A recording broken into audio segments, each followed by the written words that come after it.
ألف باء تاء ثاء وكذا جيم حاء خاء وحروف من نور مازت قرآنا بحروف جاء ألفاظ تسكب ببيان ومعان عظمى وحسان فيها إيجاز سحري يعجز مقدرة الفصحاء. Bismillah. Boshlang'ich nahvdan 3-darsni boshlaymiz. 3-faslga yetib keldik. O'tgan darsda biz mabni haqida, ya'ni so'zni yoki fe'lni oxirgi unlisi bir joyda, bir holatda qotishligi, o'zgarmasligi haqida gaplashgan bo'ldik. Darslarni takrorlab yurishlik foydadan xoli qilmaydi. 3-fasl bu i'rob va mu'roblar. Oxiri omil sababli o'zgaradigan kalimalar mu'rob, o'zgarishlik esa i'rob deyiladi. Ya'ni o'sha oxirgi unlisini o'zgarishi i'rob deyiladi. Bu 4 xil ko'rinishda bo'ladi. Birinchisi raf. Rafni belgilari har xil. Asosiysi bu zamma, ya'ni u. Nasb. Buni belgilari ham ko'p. Asosiysi ochiq so'zda kelgani bu fatha, ya'ni a. Uchinchisi jar. Buni ham asosiy belgisi i, ya'ni kasra. To'rtinchisi jazm. Buni ham belgilaridan biri sukun. Ismlarda jazm bo'lmaydi, fe'llarda jar bo'lmaydi. Buni yodlab olishlik kerak. Bularning har birini o'ziga yarasha alomatlari bor. Yuqorida aytdik. Rafni alomati aytganimizdek 4 ta. Zamma, alif, ya'ni so'zni oxirida alif bo'lishligi. To'g'riroq qilib aytadigan bo'lsak, ikki jinsga dalolat qilayotgan so'zda, misol uchun kitobni ikkita kitob deyotgan bo'lsangiz, kitabani, shu joyda alif va nun qo'shildi. Mana shu alif rafni belgisi deyiladi. Uchinchisi vav, bu ko'plikda. Misol uchun muslimni ko'pligi, muslimuna, bu joyda vav qo'shildi nunga. Shu bilan birgalikda alohida nunga ham aytiladi. Birinchisiga to'xtalamiz. Zamma 4 xil kalimalarda rafning alomati bo'ladi. Misol beryapti. Yakka holdagiga jaa zaydun yoki o'zingiz ismingizni qo'ysangiz bo'ladi. Ya'ni zamma belgisi bu joyda bajaruvchini bildiryapti. Ikkinchisi bu ko'plikda jaa rijalun. Mana bu joyda ko'plik ham, siniq ko'plik kelyapti bu yerda. Mana bu demak raflik belgisidan. Uchinchisi jam muannas solim. Jaatil muslimatu. Ayol muslimalar keldi. Mana bu joyda demak jam muannas solimda ham raflik belgisi zamma bo'lar ekan. Ya'ni u unlisi. Oxirgi hech narsa yopishib kelmagan muzori fe'llarida.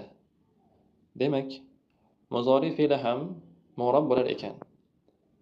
Oxiriga biron bir narsa yopishib kelmasa, ya'ni ikkilik yoki jam qo'shimchalari qo'yilmasa, u zammani oladi. Ikkinchi turga o'tamiz. Bu rafning ikkinchi belgisi alif. Musanno va musannolarning mulhaqlarida rafning belgisi bu. Jaa akhawani. Aka-uka keldi yoki ikki birodar. Zahaba kilahuma. Mana bu mulhaq, kila so'zi. Ta'kid bilan o'sha ikkisi keldi. Uchinchisi vav.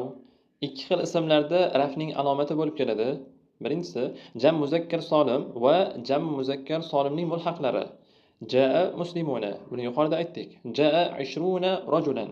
20 ta erkak keldi. Mana bu joyda 20 30 raqamlar, bunday raqamlar o'nlik, bular mulhaqlar. Ikkinchisi asmaul xamsa, ya'ni 5 ta ismga qo'shiluvchi harflar. Shunday desak bo'ladi, ya'ni so'z. Abuka, akhuka, hamuka, fuka, zu malin.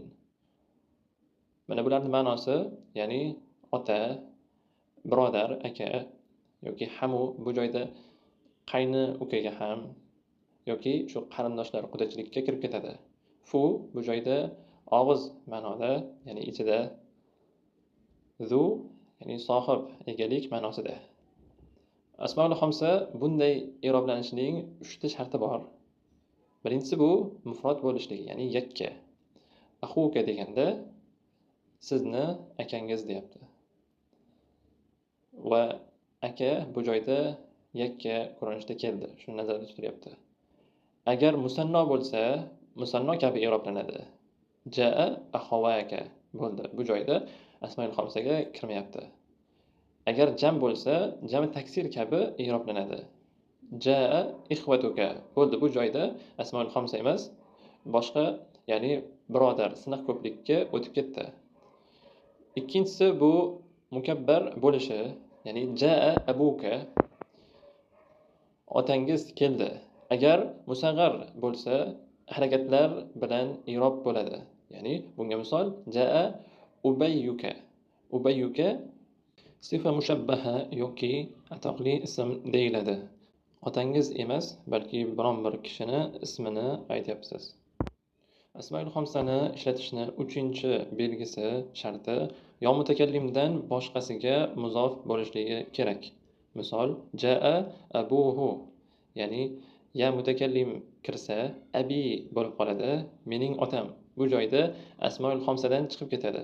Ammo ka yoki ha shu kabi qo'shimchalar qo'shilsa yodan boshqa asmoil xomsaligicha qoladi. Endi oxirgisi, agar muzof bo'lmasa, harakatlar bilan i'roblanadi. Jaa abun. Yo mutakallimga muzof bo'lsa, taqdiriy harakatlar bilan i'roblanadi.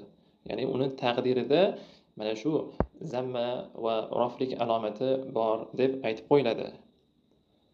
Quyida keltirilgan jaa abi bunga yaqqol misol.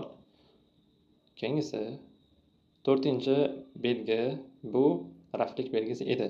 Nun oxiriga ikkilik alifi, ko'plik vavi yoki muxotaba yosi yopishib kelgan muzorilarda raflik alomati deyiladi va bunday fe'llar af'al xomsa 5 ta fe'l deyiladi.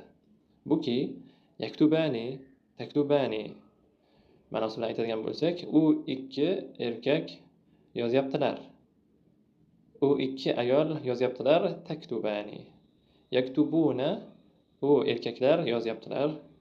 Taktubuna, siz erkaklar yozyapsizlar. Taktubina, bu siz ayol yozyapsiz. Mana shu raf belgisi edi. Bu joyda qisqa qilib aytilgan. Bunga misollar yozish va Qur'on o'qiyotganda yoki arabiy mashqlarini qilayotganda diqqat bilan nazar solish bilan sekin-sekin mustahkamlanadi. Nasbning alomatlari 5 ta ekan. Birinchisi fatha, ikkinchisi kasra, alif, ya va hazfun nun, ya'ni nunni yo'q qilinishlik bilan. Bularning har birini o'z o'rni bor ekan. Fatha 3 xil kalimalarda nasbning alomati bo'lib keladi. Mufrad ismlarda, ya'ni boya yuqorida aytdik, asl mana shu edi. Ya'ni nasb deganda biz fathani tushunamiz. Ra'aytu Muhammadan. Muhammadni ko'rdim. Bu joyda maf'ulun bihi mansub bo'lyapti. Uni belgisi fatha bo'lyapti. Ikkinchisi jami taksir. Ishtiraytu aqlaman. Aqlam qalamni siniq ko'pligi. Oxiriga hech narsa yopishib kelmagan muzori fe'llarida lan arudda. Mana bu joyda hech qaytarmayman degani, raddiya qilmayman. Fatha ligicha qoldi, chunki undan keyin biron bir ikkilik yoki jam qo'shimchalari qo'yilmadi. Ikkinchisi kasra. Jam muannas solimda nasbning alomati bo'lib keladi. Innal muslimati solihatun. Bu joyda innani ismi doim nasb bo'lib keladi va ayol solim ko'pligi bo'lgani uchun muslima ayollar bu joyda fatha emas, kasrani oldi. Uchinchisi alif. Asmoil xomsada nasbning alomati bo'lib keladi. Yuqorida buni shartlarini o'tdik. Endi yuqorida biz zammani, ya'ni vavni o'tgan edik. Rafnlik alomati vav edi. Bu joyda esa alif. Va darsning boshida biroz xato qilgan ekanmiz. Alif, ya'ni mana shu asmoil xomsaga tegishli. Biz ikkilikka tegishli deb aytib yubordik. Ra'aytu abaka. Otangizni ko'rdim. Lekin ya qo'shimchasi qo'yilsa, asmoil xomsadan chiqib ketadi. Buni alomatlarini olmaydi. Uni holati boshqacha bo'ladi. Yuqorida aytdik. To'rtinchisi, yo ikki xil kalimalarda nasbning alomati bo'lib keladi. Musanna va musannolarga mulhaqlarda qaytarilib beriladi. Biz yuqorida rafini o'tdik. Mana shu qoidalar bilan. Ra'aytu rajulayni kilayhima. Kilayhima mulhaq musanna. Rajulayni esa ikki kishini, mana shu ikki kishini ko'rdim bo'lib kelyapti. Aynan bu joyda ya kelgan ya nasblik alomati. Ikkinchisi jam muzakkar solim va jam muzakkar solimning mulhaqlari, ularga qo'shilib keladiganlar. Ra'aytu muslimina, bu joyda ya ayni nasblik belgisi. Ra'aytu 20 rajulan, 20 ta erkakni ko'rdim, bu joyda ya jam muzakkar solimni mulhaqi bo'lganiga va mana bu o'rinda kelganiga ya'ni olyapti. Va mana shu nasblik belgisi bo'lyapti. Ya'ni siz so'zlarda qaysi so'z qanday ma'nolarni anglatishini mana shu joyda bilib olyapsiz. Oxirgi 5-nasblik belgisi bu nunning hazf bo'lishi af'alu xamsada nasbning alomati bo'lib keladi. Va an tasumu khayrul lakum. Tasumu bu joyda hazfu nun, ya'ni tasumuna bo'lishligi kerak edi, lekin uni oldiga an keldi va bu joyda nun tushib qoldi. Mana shu nun yo'q qilinganligi ayni nasblik belgisi deyiladi. Mana shu darsni qayta eshitib, qoidalarni biroz qisqartirib yodlab olishligingiz kerak. Inshaalloh rasmni ham tashlab qo'yamiz vazifaga.